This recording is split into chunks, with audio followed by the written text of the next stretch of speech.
నీవు యుద్ధం చేసి ఓడిపోయినావు, నీవే యుద్ధం చేసి నష్టపడిపోయినావు, నీ సొమ్మంతా నష్టపరుచుకున్నావు, నీకున్న పైకం, నీకున్న డబ్బు, నీకున్న ఆస్తి నమ్ముకున్నావు, పలుమార్లు ఓటమి పాలైనావు. ఈరోజు ప్రభు అంటున్నాడు, ఇక ఆపు.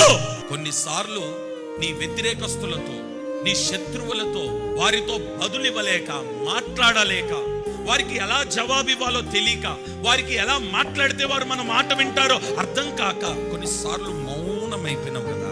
నీ సొంత ప్రయత్నాలు ప్రయత్నించి ఓడిపోయినావు కదా. సొంత ప్రయాసతో ఎన్నో పనులు చేసి ఎంతో కష్టపడి సొమ్మంత పెట్టినావు, ఓడిపోయినావు కదా. నీ సొంత ఆలోచనలతో అడుగులు వేసి వ్యాపారం నష్టమైపోయి, ఉద్యోగంలో నష్టమైపోయి, ఆర్థికంగా నష్టమైపోయి నలిగిపోయినావు కదా.